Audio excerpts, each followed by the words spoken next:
Bonjour à tous et bienvenue sur boursicoté.com pour cette nouvelle analyse technique du CAC 40 en point matinal avec un très beau signal ce matin, puisqu'après ici avoir connu donc cette phase de consolidation horizontale, eh bien on sort de celle-ci de la meilleure manière qui soit, puisqu'après avoir marqué ici un gap baissier, hier je vous disais encore que ce gap n'était pas totalement comblé, eh bien on ouvre un gap sur les mêmes zones quasiment, pour au final revenir ici à proximité de la zone des 7110 points et invalider donc le signal de consolidation que nous avions eu, puisque en ayant ici un gap qui je dirais va dans l'autre sens, eh bien on invalide tout simplement le signal et on revient donc à proximité de cette zone de résistance. Au niveau des indicateurs techniques, eh bien on s'apprête à franchir le pas. Vous voyez que les histogrammes du MACD toujours en évolution positive s'apprêtent à repasser dans la partie supérieure de leur zone d'évolution, ce qui serait là aussi un signal positif.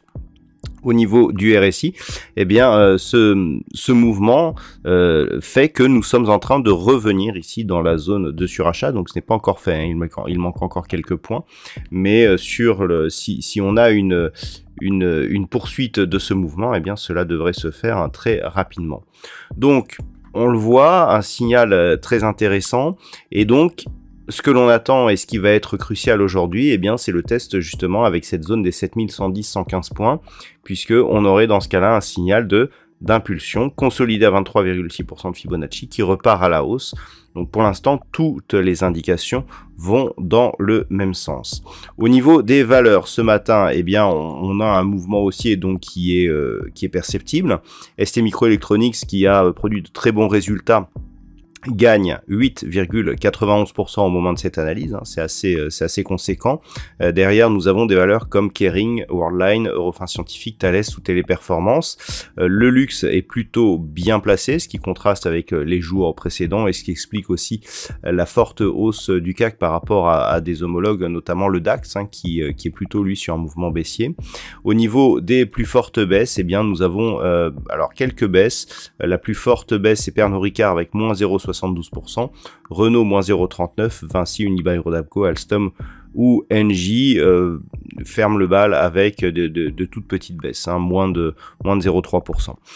Donc, on peut vraiment dire que on est ici sur un pré-signal de reprise. Le niveau qu'il va falloir surveiller, eh bien, c'est tout simplement, donc, comme je vous l'indiquais, cette zone 7110-115. La rupture de ce mouvement, eh bien, validerait une poursuite. Je vous rappelle que l'on est ici sur une dynamique. On avait eu ici une petite phase de consolidation, une impulsion qui avait marqué de nouveau plus haut.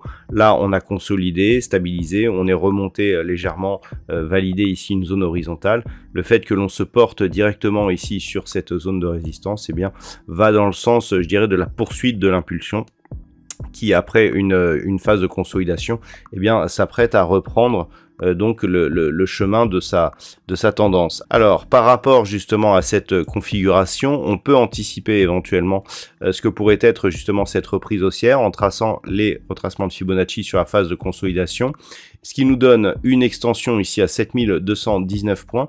C'est l'objectif en cas de rupture ici de cette zone des 7115. 7115 étant le plus haut que nous avions constaté mercredi dernier. Si on casse cette zone, eh bien l'objectif lié à une extension de Fibonacci se trouve juste au-dessus de la prochaine zone de résistance majeure qui se situe elle à 7190 points. Donc ça c'est à mémoriser.